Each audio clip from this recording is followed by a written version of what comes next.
time. Oh, Beth, it might be wise if you had a tremendous thing happen to you in your life and your healing. Oh, with your Yes. I might be able to tell that a little bit better when you go all there If about what happened to you at that particular time. oh yeah, I hate to talk about it when I was sick. But anyway, I was born in Lehigh on July the 20th, 1915. And at the time I was born, I was the youngest of four. And the day I was born, the doctor, they didn't expect me to live. I was a premature baby. And they put me in the oven, these old coal stoves, you know. That was my incubator. Oh, really? They actually put you in an oven? Oh yeah, to keep me warm. I had no idea. You know, had to just build up the fire just mildly. Probably left the door open, but anyway, the doctor left that morning, and they didn't expect me to live. He said, "This child won't live." So Daddy named me as soon as I was born. And my mother's name was Mary Magdalene, and they called her May all her life. And she never liked that nickname, and she didn't want her children to have nicknames, so she named me Beth, not Elizabeth or anything like that, just Beth. And but when Daddy named me, he named me May Beth after Mother, and she wasn't too happy about that. But when the doctor came back that night, of course there was a nurse there during the day. I was crying, and he walked up the steps, heard me crying. He says, "That's the most welcome sound I have ever heard in my life." And Mother said, she got, "Oh my man, I had cried all day long without stopping," and they were so That implies a pretty healthy child, doesn't it? Or at least some strength. But yeah, but I did live, and I was a little bit frail when I was a kid, and yet I grew up to be quite strong, quite active, and quite wiry, and all of that, you know. And then when I was about close to 8 years old, I used to play over at the neighbors on their front porch all the time, and all the other kids, she had a little boy, just younger than me, and the other kids in the neighborhood, she would get them to come and play with him. They'd all play around me, and I'd be standing there peeking in the door at her piano. And I wanted to get to that piano so bad. I knew if I could get to that piano, I could play it. Because I would hear the piano at church, and I thought it was magic. It just had to be magic, because when you hit that key, here comes out all this nice music. I wanted to get that. Well, one day she asked me if I wanted to come in and play the piano. And I was very shy, but I finally nodded my head, and she let me come in. And she was kind of an elderly lady. I remember her very cool parlor there. It looked like nobody ever lived in it. And I went and sat down at that piano, and I started picking out, "Oh, where is my little dog gone?" and "My Country 'Tis Thee," and a few of those. And she was so surprised because I could pick out the tune and do it right, you know. Just one finger stuff, of course. And she told my dad, she says, "This girl has got to have a piano." So it was months after that, but not a lot of months, that my dad went to Salt Lake. And we were poor. We didn't have much. My dad was a farmer and raised chickens and that. And he came home from Salt Lake with a big truck following behind him, and there was a piano in that truck. And they brought that piano in the house, and I thought that was just literally magic, and I have ever since. I love to caress music and talk with it, and you know, all that. And I used to, my sisters being older than me got first chance at music lessons, because they couldn't afford to give us all lessons at once. And I had an aunt in Lehigh who taught piano. But I'd run home from school and beat them home and learn their lessons faster than they did. And it was kind of mean, because it kind of discouraged both of them. They were a little older, and in a small town, older kids didn't sit around and play little tiny kids' tunes. You know, it was kind of... But anyway, eventually I was the one that ended up doing most of the piano. And my sisters both sang, and I accompanied them a lot, and they sang at about every funeral that ever came to Lehigh. My dad was bishop there for years and couldn't get a lot of participation sometimes, so then he turned to his own children, and we did a lot of that. We had a lot of music in our home. Then as I got older, when I was in high school, I took a little typing, and I loved to do things with my fingers apparently, because I did a lot of typing, and I went down to Provo for the typing contests and won first place in the state. And How fast did you type? How fast could you type? Oh, at that time I was probably like in the 80s or 90s.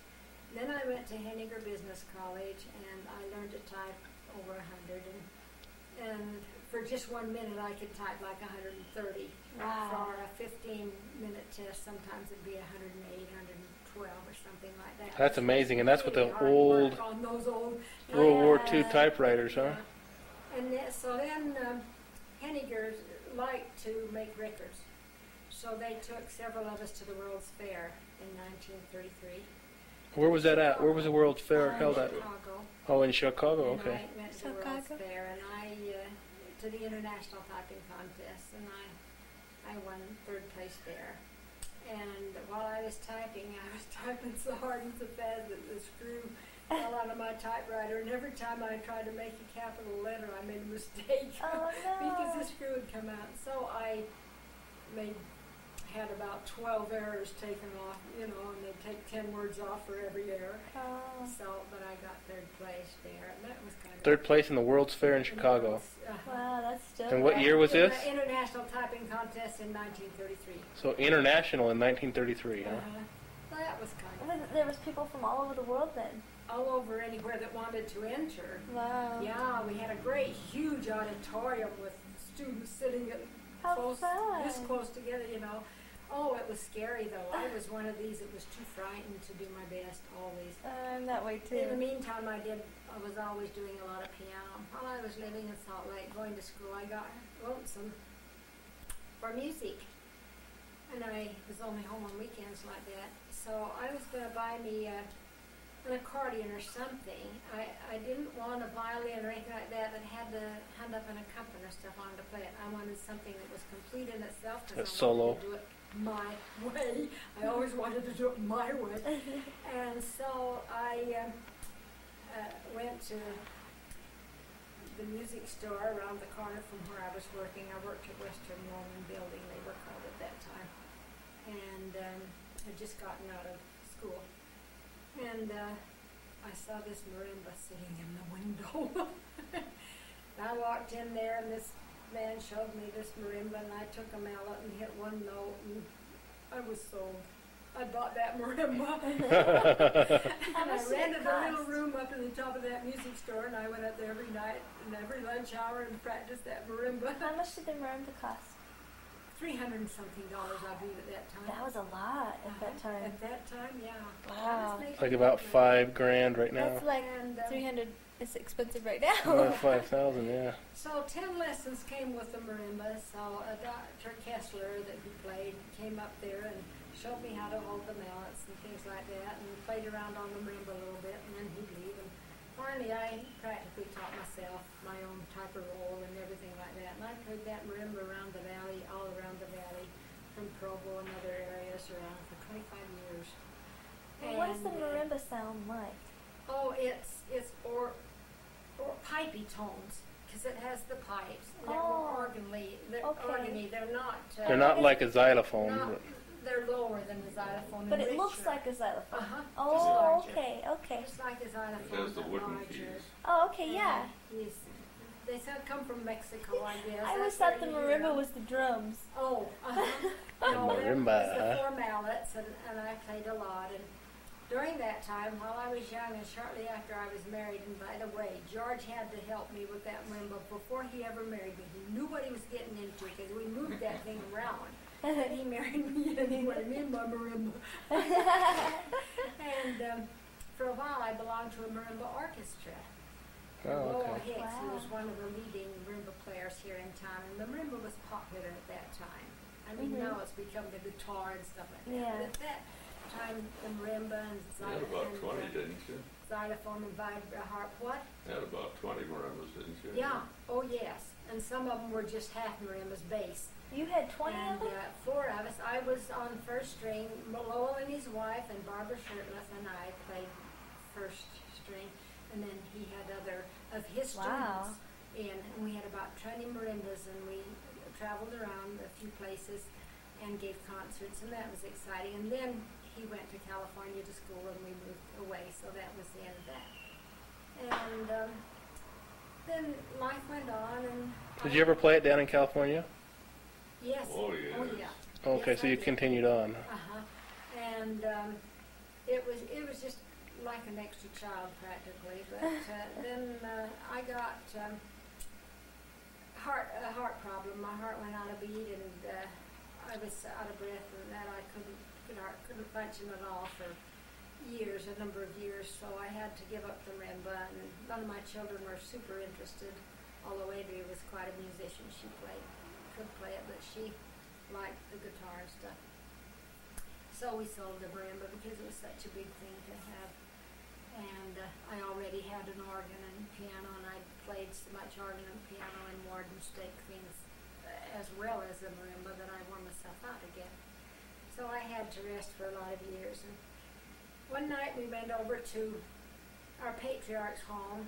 George had to carry me in practically. I just didn't have the strength and breath to hardly walk at that time. I was. You might mention there, really Beth, that shaky. I carried you everywhere you went for about 4 years there. He did. If I got And to the the car, I could get from room to room. Cardiologist but I had just- told us that you could not possibly live, that you would go down, down, down, eventually you That's would right. die. He said, just let her sit and keep her happy. Let her sit and do her knitting or something and keep her happy. And I didn't. I was too. How old were you? I started in my 40s. When I was 44, I went down, Oh. and this was like in my 50s till I was about 60, and so I couldn't anymore sit there and knit. I didn't have the strength. I couldn't hold out my head. So if what I did you sat do up, for all I'd that time? go crazy. I was too exhausted Crossword to puzzles. want to move, you know. Is that how you like the crossword and the jigsaw puzzles? That was Okay. what kind of passed the time a lot. But I was just so, my heart was so sensitive that if the kids had opened the door too loud when they come home from school or something, it would make it flip all over and everything. That They sounds just like- couldn't regulate it. And they said it was my heart muscle. The palpatory And valve? I don't know what you call it. Just, That sounds just like the my muscle. mom. It was a complete lack of cardiac reserve is what it It's was. muscle. That sounds like my He says- mom's He problem. says my Is that muscle right? was so deteriorated that it would not get better, but through him helping me and giving me the vitamins and the shots and things, when I'd be so low, I'd almost be afraid to go to sleep for fear I wouldn't wake up. Oh, And what kind of vitamins and shots did you give her? I gradually got better, Vitamin B complex mainly. and he gave me a lot of vitamin E. And What was the things medical- Like that. Of course, my medical doctor, he didn't do a lot for me. What was the medical standpoint on that? That was kind of a You mean the medicine that was given to you? yeah. I mean, their prognosis of her sickness. Well, the prognosis was very poor. She was not to live. But, The heart muscle was gone. But they didn't give a lot of vitamins in those days, did they? The oh heart, yes, we gave her lots of vitamins. No, I know, but the doctors. Principal, Oh, the no. doctors themselves, I mean the They- medical doctors hey, did. they Right. gave me quinidine But I to try did. to regulate it. That's what my doctor And that's did. basically what What's pulled her out of it. It's a heart regulator. heavy He gave me the B highest complex dosage and of vitamin quinidine E. that you could Uh-huh. take. And that's the thing that But it was starts George helping. that gave me the vitamin E. Oh. that But I helped shouldn't build say the heart that and the either, lungs, because and this it gave story me she's other going to tell you vitamins. It gave me shots. It gave me is the strength. thing that brought her Huh. out of it. What were the shots of? And B12 and the vitamin shots and everything, you know. And did that start And making you that feel just better? gave me the strength to rest, and my heart muscle finally built up. How many years did this last? 15. You mean you were in bed? I didn't play the piano or organ Well, at least or 15 to anything for 18 at least years. 15 years. So you were in And bed then most I of the time? very slowly started in the Most bed of the or on the time. bed. 15 years in bed? Yeah, in bed or on the bed. My kids grew up while I was that bad. Oh my gosh, I can't believe Isn't that. that disgusting? But I did it to myself. I did it because I overdid. I ran instead of walked. I worked so hard on that marimba My mat. mom needs to see this. And I didn't. 15 to know 20 how years to is a say long no. time. Well, Yeah, you need to learn to say no. that's what I didn't she's know how doing. to Does your mother take vitamin E? No, she runs instead of walks, just like you were saying, and she won't say no. She's full. And now See, she's I got the didn't. heart palpatory valve problem. Remember she had her heart attack? Did you guys hear about that? How my mom had a heart attack? No. Yeah, you or somebody You ought told to take me. vitamin E. Vitamin E? Okay. E, That's quite a good deal. Now what, just Anyway, capsules? I yeah, you went, can get them in capsules. Okay. Hmm.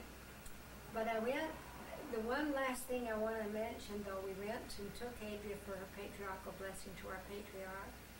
And he was carrying me out, because I didn't have, I would be so out of breath, I'd blank This out. carry you this way or on his back or how?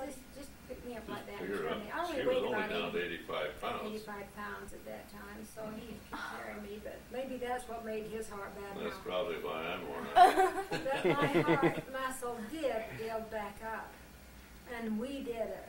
Our medical doctor thought it could not happen.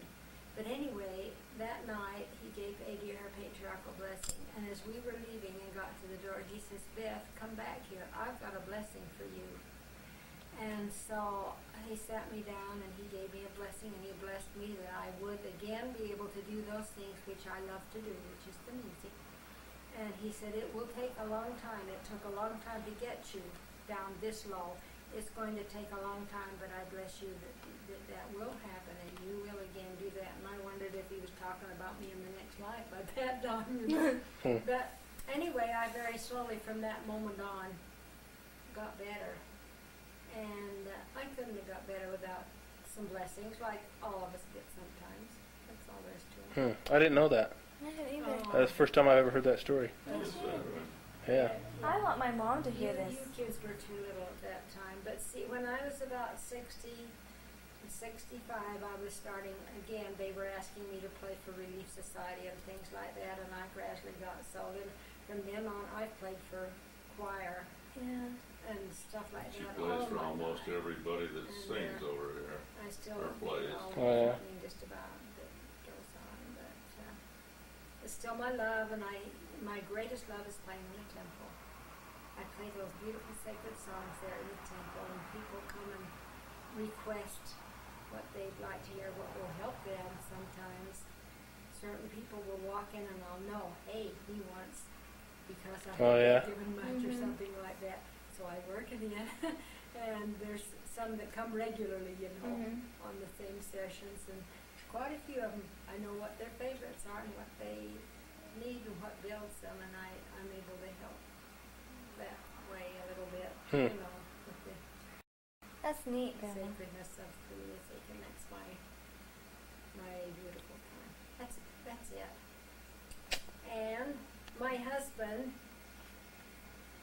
he came into my life at a time when I was trying to decide whether to marry somebody else or not, named Carl Merrill. Poor Carl. And all of a sudden Poor it was Carl, huh? George, and that's been a great life for us. He was meant for me. If I hadn't been married to him, I wouldn't be alive, I don't think, right now. And my health is pretty good right now for my age. It's really doing pretty good. Yeah, both of you. She's got a better heart than I have now. Yes, I Mine think I flops do. all over the place. Oh, It really? flops all Oh, the yeah. time. Well, he's got a pacemaker. This funny thing Mine is, flops a lot, but it it's keeps crazy, but coming it, back. We all get floppy. flops all over, but I still got a lot of strength. And mine gets worn out. I get angina. I have that. What's that? Where the blood vessels tighten up. Lack of oxygen Lack to of the heart. oxygen to your A- heart. You angina? have to take nitroglycerin. Like an angiogram, you'd have to take an angiogram. Mm-hmm. Well, Well, that's what they thought my mom had, where the muscles, the muscle around the heart tightens up, and it Yeah. causes a heart attack reaction. And but she's got this valve problem that when she gets stressed out, the blood flows in the wrong way, causing the muscles to tighten around the heart, causing the heart attack, The constriction of the muscles in the heart. and it goes all around here. That, yeah. I work with that. I get that, but I take medicine for it every day, long That's acting. scary. I am very good now. But anyway, it's amazing. But it's amazing that he is alive now too, with his cancer surgery and everything. We both feel like we've got a new lease on life, like we've been allowed to live, and our family has sure needed it. We've been desperately needed it. Yes. Yes. Anyway, You've been a great influence in a lot of people's lives. Oh yeah. we've tried with our family. I and think you've been the light we've been needed. in the darkness in some of your You know, family's money lives. dim light, so. No. I don't know about that. Bright light. Well, you kids are some of our neatest. If they're all as good as you, they'll be fine. I'll make it. Maybe.